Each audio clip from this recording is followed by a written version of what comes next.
Morning, everyone. If I could just get your attention, we're going to start right away.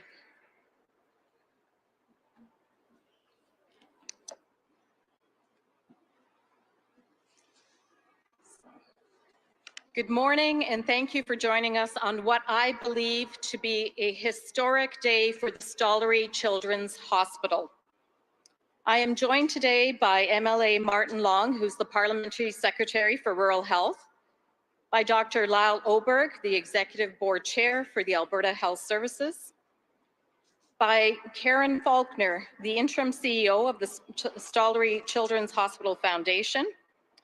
And all of these individuals are dedicated advocates who work tirelessly to ensure that the Stollery can continue to provide world-class care to children and their families. Additionally, I'd like to extend a warm welcome to Shelley Cormier, a parent of one of the patients here at the Stollery. Actually, two of the patients at the Stollery, because both her children have been part of the Stollery. I was talking to them earlier. And just want to thank you for being here, Shelley, and your lovely family. Before we begin, I'd like to take a minute to offer my sincere gratitude to the dedicated healthcare providers, staff, and volunteers who provide exceptional care to Alberta's youngest patients. Your unwavering dedication and compassion make a profound difference in the lives of countless families.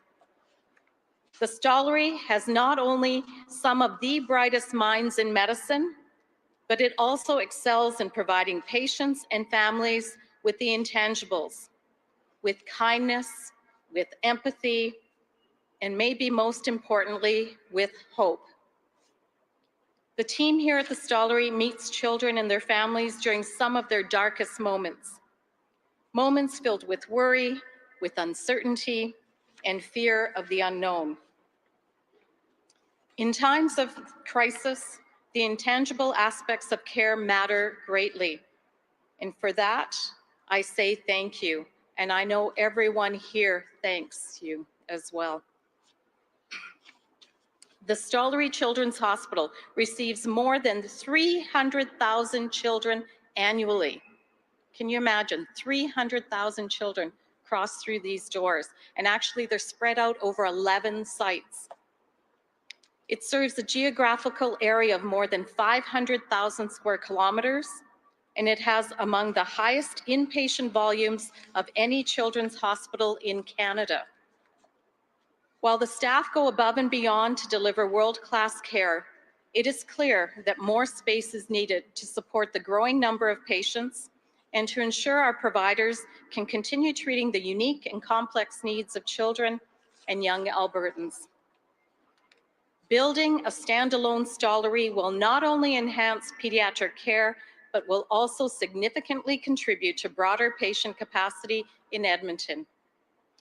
By freeing up the existing space, we can reallocate resources to better serve adult patients, ensuring improved healthcare services for Edmonton and the surrounding areas. With Alberta's population growing, our government recognizes that expanding capacity needs to be a priority. Our government is committed to making smart, strategic investments in health facilities and equipment to ensure that all Albertans have access to the quality healthcare they deserve. Last year, our government committed $3 million to supporting the planning for a standalone Stollery facility. And today, I am pleased to share that we are building on that commitment. If passed, Budget 2024 will include a substantial investment in healthcare capital projects and programs right across our province. This will include an additional $17 million for a total investment of $20 million over 3 years to advance plans for a new standalone Stollery Children's Hospital.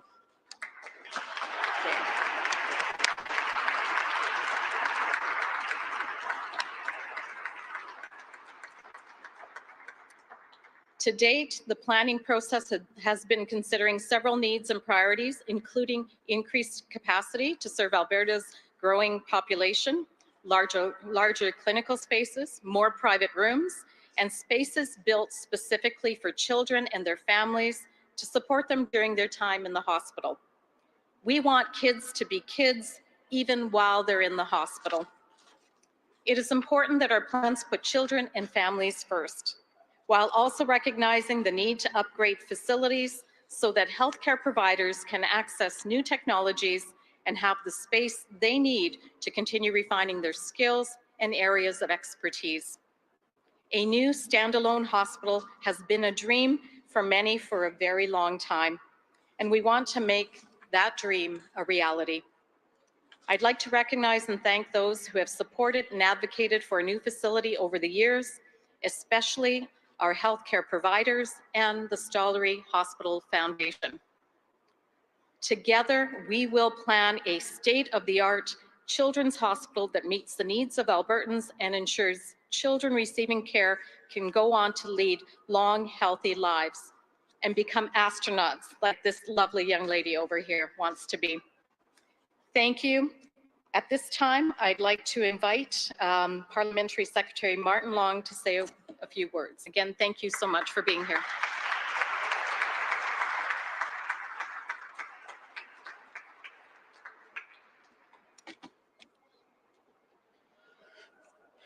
Good morning, and thank you for making time to be here today to celebrate another step forward in building healthcare access for young Albertans.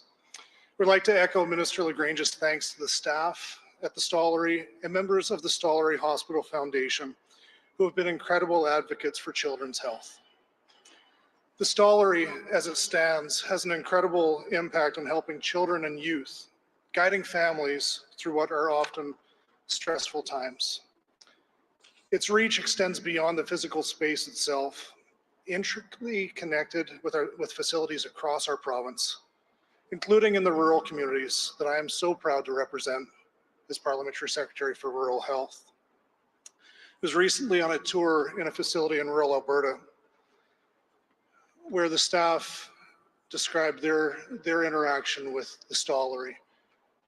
They have a portal in that facility that links them directly to the Stollery when needed. And one evening, a mom came in labor, and it turned out that it was going to be a breech birth. Without enough time to get the mom to a different facility, they relied on that portal access with the Stollery staff to guide them through the process to ensure that the mom and the baby both came out of that circumstance alive and healthy. That is one example of countless stories of the impact the Stollery has on rural families. In that particular case, that rural family was able to stay in its community and have the Stollery come to them. In many circumstances, those families experience the Stollery in its full capacity by coming in through the doors here. As a government, our goal is to make sure that as many Albertans as possible have access to the care they need. That we do our very best to make sure healthcare providers, staff, and volunteers have the resources they need and are empowered to do their jobs to the best of their abilities. As the province continues to grow, we understand additional space is needed to support more children and young Albertans. This investment means a commitment to the future of our great province and the future of this great facility. The additional funding that has been allocated here is an important step for the planning and preparation for a standalone facility. The increased capacity and vision of a welcoming, family-friendly space means we can give families the best possible experience. We know the Stollery saves lives. We want to make sure that as many children as possible can receive life-saving treatment from the world-class physicians that choose to practice right here. I have no doubt that a new Stollery Children's Hospital will succeed in doing all of this and much, much more. I look forward to this new facility and the level of care we will be able to offer young Albertans. I'd like to now invite Dr. Lyle Oberg to provide a few remarks.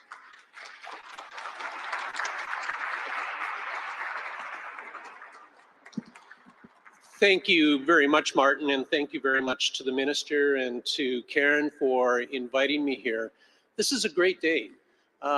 This is a day that has been a long time in coming. For those of you who know my background or may not know, I was actually here when this facility, when the University Hospital started growing, when it started.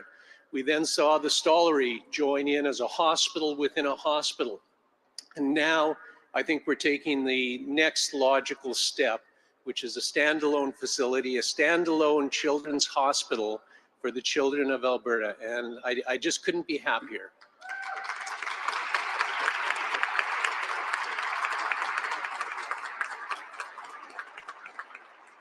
Alberta Health Services is 100% on board with this decision. It's 100% on board with staffing and running the new facility as it becomes reality. And I want the minister to know and government to know and everyone here to know that we will do everything we can to cooperate to ensure that this facility is the top-notch facility in North America. So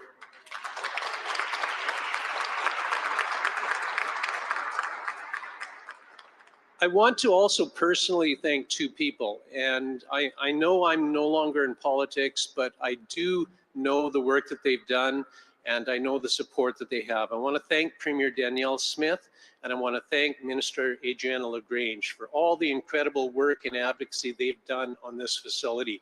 Sometimes you don't see it in the media, sometimes you don't see it. I see it behind the scenes, and the support that they have given for this facility is absolutely incredible. So, ladies and gentlemen, I have 4 grandchildren in Northern Alberta, and I just want to say thank you very much for all of this. Thank you.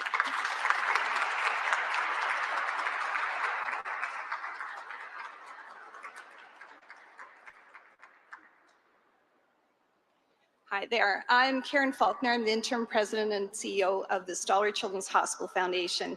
Good morning, and thank you, Minister LaGrange, Dr. Oberg, and MLA Long, and everyone for being here. On behalf of our foundation and the Board of Trustees, I want to start by saying how incredibly excited we are for what this funding means for our families and the Stollery kids. We stand here today in the building that Stollery calls home, but it was never built with kids in mind. Stollery is woven throughout an adult hospital that was built for fewer patients and simpler challenges. Children's hospitals are different. They make kids feel special and help take away some of the feelings of being so lost and so alone. They make families as comfortable as possible during the hardest time of their life, and they bring hope. Our vision for a new Stollery Children's Hospital includes the construction of a state-of-the-art building, matching world-class care, and family-friendly spaces for patients and loved ones, and a hospital that focuses on physical health and mental health.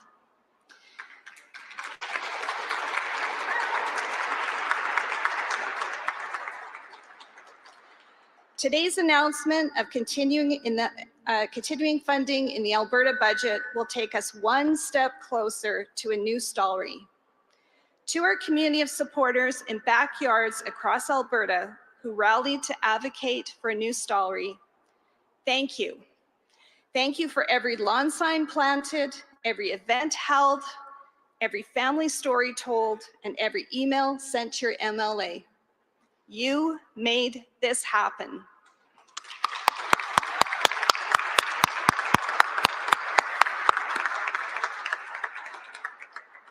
Thank you to Minister LaGrange and your government for seeing the very real need in this hospital. Today is a demonstration of how government and community can work together. We are ready to work with you to bring this vision to life, and when the time is right, to raise up to $250 million from the community towards the new hospital. And many of our supporters who are very engaged in this are here today in this room.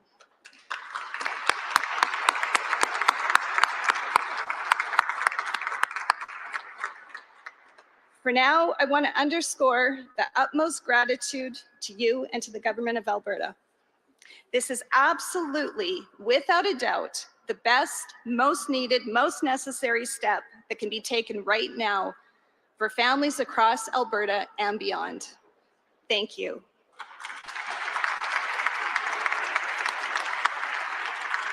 Now it's my pleasure to introduce Shelley, mom of 2 remarkable kids, remarkable mom, and her children are Savannah and Tristan, and she'll say a few words about what this hospital means to them.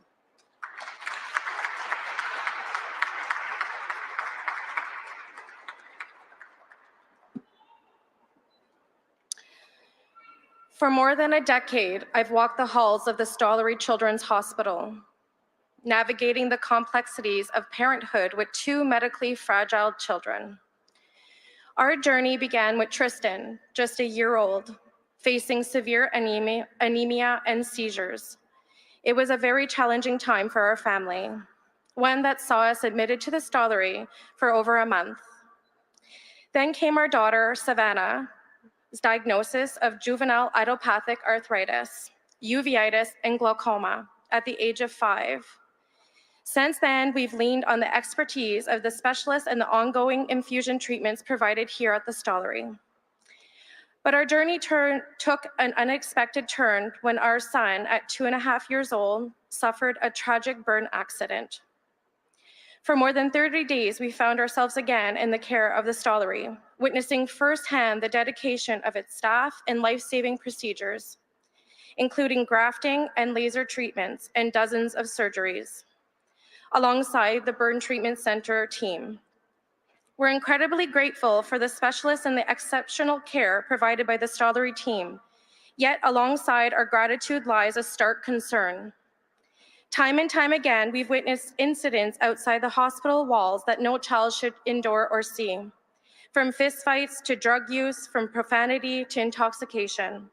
It begs the question, should our children already battling illness and injury be subjected to such environments? I firmly believe that answer is no. Now more than ever, we must unite to advocate for our new purpose-built children's hospital, a sanctuary where our children can heal in safety and tranquility, shielded from the harsh realities beyond. A haven where parents can find solace knowing their children are protected and nurtured in a space designed with kids and families in need and in mind. Imagine the relief of stepping outside with your child, breathing clean air surrounded by peace. A purpose-built Stollery would not only offer a family-focused environment, but also quicker access to care, minimizing the wait times, and maximizing recovery chances. Let's join forces in our call to action. Let's champion our children's health and well-being. Together, let's pave the way for a future where every child in need receives the care in a dedicated, safe space, a purpose-built Stollery Children's Hospital. On behalf of all the families of the Stollery and other parents, thank you.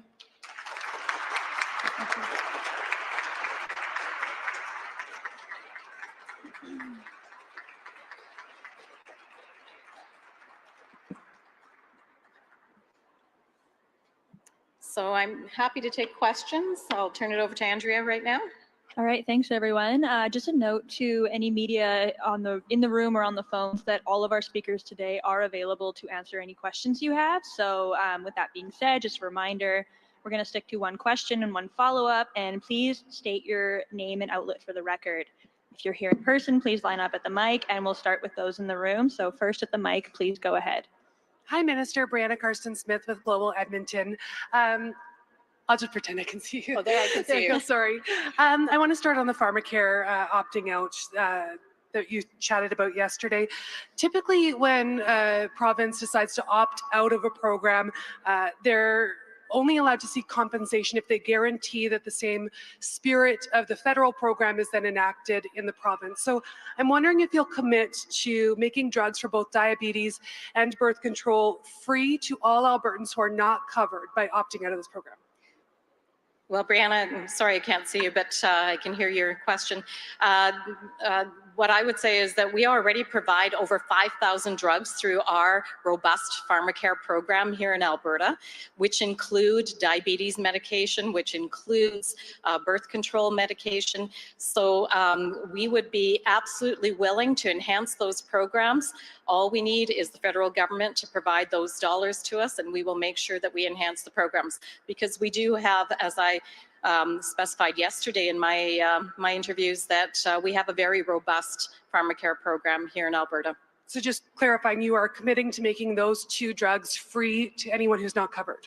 Well, it's not just 2 drugs. It's a series of different types of drugs and different types of processes, whether, you know, with birth control, it's pills, but there's also in uterine devices, et cetera. So it's the gamut of what's available. So what we currently have available and fund, we would look to enhance those, absolutely.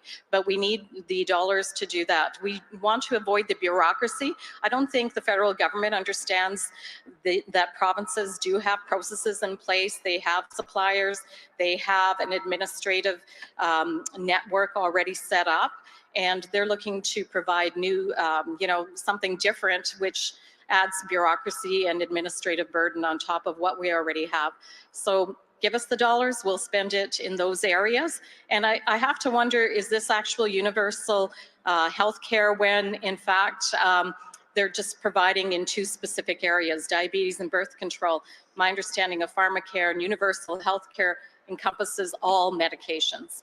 Okay, I'll take that as a yes. Just on the infrastructure funding, in 2023, the Premier put out a mandate letter to Mr. Guthrie asking him to accelerate the construction timelines and reduce cost of hospital projects. Can you give us a timeline on when we would see a standalone Stollery open? And then also with the South Edmonton Hospital, when that project, which has been stalled, will actually physically open? Just timelines on those 2 projects when they'll open. Well, we have to do more planning, and that's why we're making this announcement today. On the South Edmonton Hospital, do you have to do more planning? On the Stollery Hospital, we are actually going to do further planning. And on the South Edmonton Hospital, we are pausing to have a more comprehensive look at how we can better serve the needs of Edmontonians and all of the North Alberta that utilizes facilities within Edmonton. When we look at the fact that when we build the new standalone Stollery, it will actually free up over 200 adult spaces here at the hospital we're currently in. So no timelines? All right, next question. No timelines at this point in time. Hi, Minister. Shalanskowski here with CTV News here in Edmonton. Additional hospital space is great, but my understanding is what actually delayed children's surgeries back in December was a lack of staff and doctors to treat the children in those beds. So what is being done to recruit and retrain doctors and nurses to this new facility and others? Well, we are continuing with our robust, and I hate to use the word robust, but it is robust. I don't want to overuse that word. We are continually having continuing working with our workforce strategy to ensure that we have the staffing, not just at this hospital, but at all hospitals across Alberta. I would invite Dr. Oberg up to speak to that a little bit more fully, as he represents the Alberta Health Services. Thank you very much, Minister. And obviously, when you open a new hospital, there has to be a tremendous amount of new staff. We're currently, as the Minister stated, have several initiatives going that are looking at recruiting new staff. In the last 10 days, we've hired 250 more frontline staff, and we're certainly pushing that forward. We recognize that we need it. We recognize that we need more full-time staff, and we're certainly moving in that direction. Just to follow up and one additional question, 250 frontline staff in the last 10 days. Do you have any estimates in terms of how many have been hired in the last year to ensure that these workforce strategies are in fact working? And then just another question for the minister, in terms of specific commitments there'll be in the budget to support family physicians. We've heard ongoing concerns from that group in order to retain those professionals here in Alberta. Yeah, I do not have the numbers for the whole last year, but as I say, there was 250 in the last 10 days, which is great. We're going out and hiring nurses. We're going out and hiring LPNs. We're hiring assistants. We're hiring frontline staff. And I want to reiterate that the frontline staff are incredibly important. They're incredibly important to this facility, the new Stollery facility, and every other facility in Alberta. Thank you, Dr. Oberg. And I would add to that also the College of Physicians and Surgeons have streamlined their processes, in particular with physicians. And I know that in the last 6 months alone, they've registered over 260 No, sorry, it's over 300 physicians to practice in Alberta, of which about 170 were family physicians. And that number continues to grow. You'll have to stay tuned for the budget and look at the line item on physicians, but I will stand by our commitment to making sure that we have family physicians and clinics and practices across Alberta that are able to be properly funded and sustainable for the long term. And with that, I'll just remind everyone of the $257 million of funding that we allocated before Christmas to sustain family practices, and then just look forward to budget day and sharing more information at that time. All right, thanks everyone. Seeing no more questions at the mic, going to turn over to those on the phone. And just a reminder that we are going to stick to one question and one follow-up. First on the phone, please go ahead. Catherine Gagowski, Alberta Today. Hi, thanks for taking my question. So I'm hoping you can explain what the difference is in planning that has already been done and what will be in this round of planning. I'm sorry, could you repeat the question? I couldn't hear you very well. Oh, sure. So what is going to be done in this advanced stage of planning? Okay, so this level of planning will now go into the next stage where it really starts to look at where will this facility go, what is going to be incorporated within the walls of that facility, how do we then take that to the next phase of a business plan, a functional plan, which then leads to the design and build stage. So this really just takes it up a notch. Before it was conceptual, now we're making it become very real. Catherine, did you have a follow-up? Yeah, so the South Edmonton Hospital had been promised, but now is on pause. So how do we know that the same thing won't happen with the Stollery? Because I'm committing to making sure that this planning goes along very, very quickly, and that we all know that there is a need for this. The current Stollery, as I indicated earlier, is, I understand, spread out over 11 different sites.